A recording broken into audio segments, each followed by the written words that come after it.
Real estate mogul Franklin Haney contributed $1 million to President Donald Trump's inaugural committee, and all he's got to show for the money is the glare of a federal investigation. The contribution from Haney, a prolific political donor, came as he was seeking regulatory approval and financial support from the government for his long-shot bid to acquire the mothballed Bellefonte nuclear power plant in northeastern Alabama. More than 2 years later, he still hasn't closed the deal. His tale is a familiar one in Washington, where lobbyists and wealthy donors use their checkbooks to try to sway politicians. It's a world Haney is accustomed to operating in, and one that Trump came into office pledging to upend. Yet Trump has left in place many of the familiar ways to wield influence. Haney's hefty donation to Trump's inaugural committee is being scrutinized by federal prosecutors in New York who are investigating the committee's finances. Their probe is focused, in part, on whether donors received benefits after making contributions.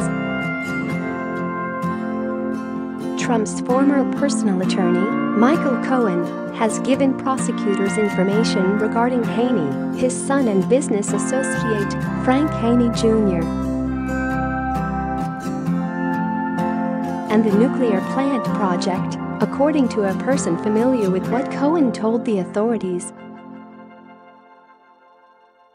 The person was not authorized to speak publicly and requested anonymity. Haney had briefly hired Cohen to help obtain money for the Bellefonte project from potential investors, including the Middle Eastern country of Qatar.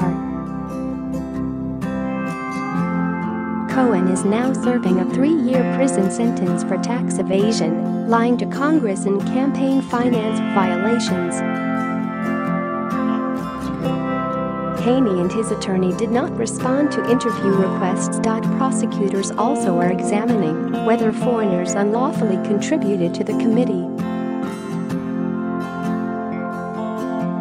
Federal prosecutors in Manhattan issued a subpoena last year seeking a wide range of financial records from the committee, including any communications regarding or relating to the possibility of donations by foreign nationals. The inaugural committee has denied wrongdoing and said its funds were fully accounted for. Haney, 79, has previously faced accusations that his political gift-giving is aimed at cultivating influence. An investigation by House Republicans in the late 1990s alleged that Haney's money and his political pull with senior Clinton administration officials helped him to get the Federal Communications Commission to move into an office building that he had a major stake in. Haney denied any wrongdoing, and the Justice Department declined to pursue the matter. Share this article. Share, but he was charged in 1999 with funneling about $100,000 in illegal contributions to President Bill Clinton, Vice President Al Gore and other politicians, then acquitted.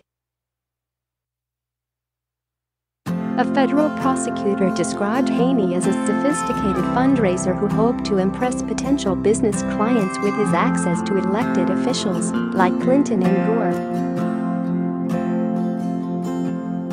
Haney's family-owned real estate business donated thousands of dollars in 2013 and 2015 to political action committees that supported Alabama Governor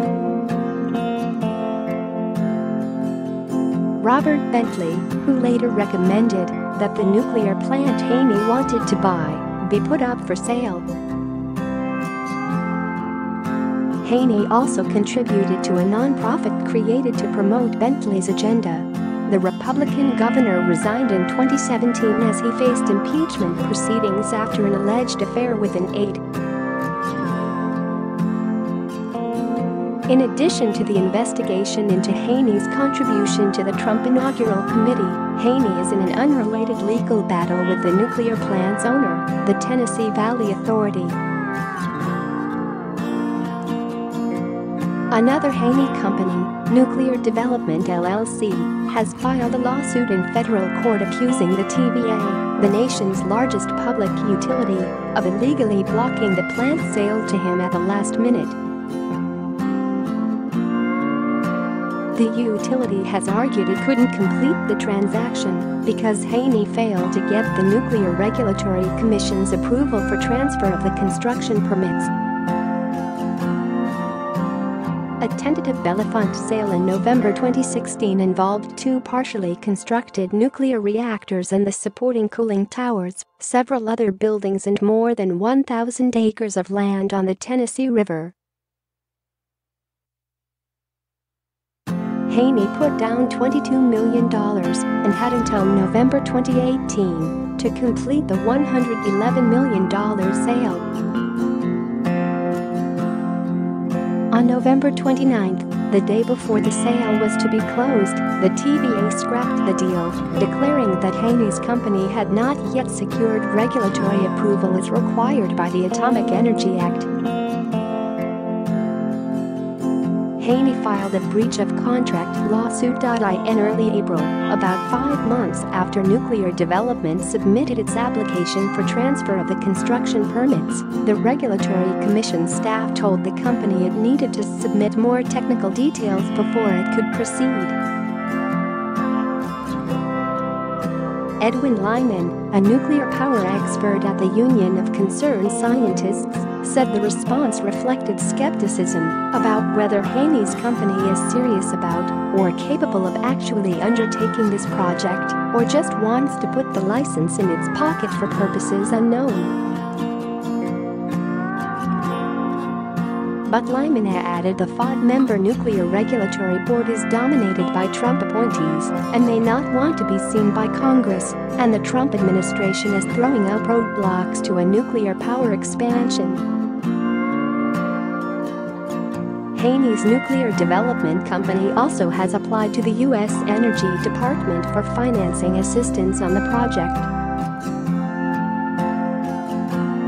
The department said it considers the loan application process to be business sensitive and declined to comment.